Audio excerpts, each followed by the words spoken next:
Look at the person sitting across from you, your friend, your partner, or even your boss. Do you truly trust them? Or do you feel like something is just off? If you clicked on this video, you probably feel like you're being pulled by invisible strings. You're second guessing your own memory. You're feeling guilty for simply saying no. And you're wondering why, somehow, you are always the one apologizing. This isn't just bad communication. This is psychological warfare. Manipulation works because it's silent. It bypasses your logic and attacks your emotions directly. Think of it like carbon monoxide. You can't see it, you can't smell it, but slowly, it's taking the air out of the room.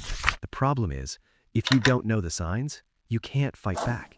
You'll keep feeling drained, anxious, and small. But today, we're changing that. We are turning your confusion into a shield. I'm going to reveal the 5 specific signs of secret manipulation, ranked from bad to most destructive. If you recognize even 2 of these in your life, you are being controlled. And stick around for sign 5, because that one leaves most people completely paralyzed, and I'm going to give you the exact words to break out of it. Sign 1, the guilt trip. Imagine you tell a friend you're too tired to hang out. Instead of saying, okay, they say, that's fine, I'll just sit home alone. I really needed someone today, but I guess my problems don't matter. This is what psychologists call emotional debt. They aren't asking for help. They are making you pay for their happiness with your guilt. Your brain is wired for social cooperation. When someone you care about sounds hurt, your emotional alarm system fires. It tells you that you've done something wrong, even when you haven't done anything wrong at all. The hidden cost. If you stay in this cycle, you lose your ability to set boundaries. You start saying yes to everyone else while saying no to yourself. Over time, you stop knowing what you actually want because your entire life becomes about managing someone else's emotions. The countermove. Next time this happens, don't apologize. Simply say, I understand you're disappointed and I'm sorry you're feeling that way, but I still can't make it tonight. You acknowledge their feeling without taking responsibility for it. That's the key difference. Acknowledge, don't absorb. Sign 2, gaslighting. Have you ever heard, I never said that, you're just being sensitive, or you're remembering it wrong? This is gaslighting. Here's why it's more dangerous than the guilt trip. A guilt trip attacks your choices. Gaslighting attacks your mind itself.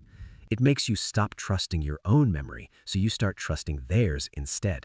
Our memories are surprisingly fragile.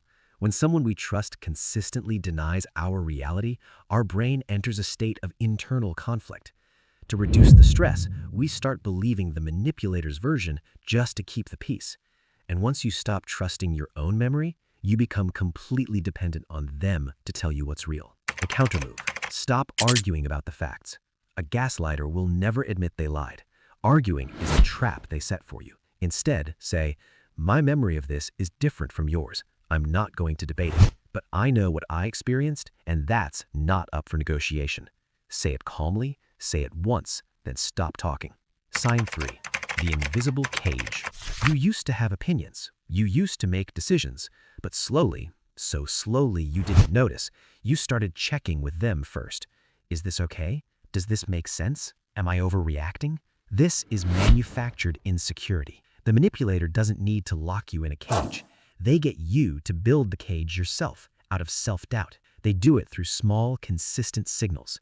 A look when you speak, a sigh when you make a choice, you always do this when you push back. The science. This is a slow erosion of what psychologists call your internal locus of control, your belief that you have power over your own life. Once that's gone, you don't leave. Not because you're forced to stay, but because you genuinely no longer believe you can function without their approval. Countermove. Start making one small decision every day without consulting them. What you eat for lunch, what song you play in the car, what you wear. This sounds trivial, but you are literally rebuilding the neural pathway that says, I trust myself. Reclaim the small things first. The big ones follow. Sign 4, moving the goalposts. You do exactly what they asked. You worked late, you cleaned the house, you changed your behavior, but suddenly it's not enough. There's a new requirement, a new standard you failed to meet. They keep you in a permanent state of not good enough. The logical part of your brain gets completely consumed trying to solve a puzzle that has no solution. While you're busy trying to fix yourself, you don't notice that they're the ones doing the breaking. The hidden cost. You slowly become a performance, not a person, a performance. You stop living your life and start auditioning for it. The countermove. Call out the pattern directly. Say, I've noticed that when I meet one expectation, a new one appears. I'm not going to keep chasing a finish line that keeps moving. Tell me specifically, what does good enough actually look like to you? Because I need a real answer, not another moving target. Say it calmly. Let the silence after it do the work. Sign 5, the silent treatment. And this is the most destructive one. You said something, or maybe you said nothing, but now they've disappeared. No texts, no calls, just cold, heavy silence pressing down on you. Research shows that being ignored activates the same region of the brain as physical pain, not emotional pain, physical. Your brain processes rejection the same way it processes a broken bone. This is why the silent treatment doesn't just hurt your feelings, it disables you. The manipulator knows exactly what they're doing. Silence forces you to fill the emptiness with guilt, anxiety, and worst-case scenarios, all invented in your own mind. They don't have to say a single word. You punish yourself for them. This creates what psychologists call anxious attachment, where you become so terrified of the next silence that you start pre-apologizing for things you haven't even done yet. You start shrinking yourself in advance. The countermove. And this is the one most people get wrong. Don't chase it. Don't text 5 times. Don't just check in. Every message you send while they're silent rewards the silence. Instead, say this once, calmly. I can see you need space right now. I'm here when you're ready to have a real conversation.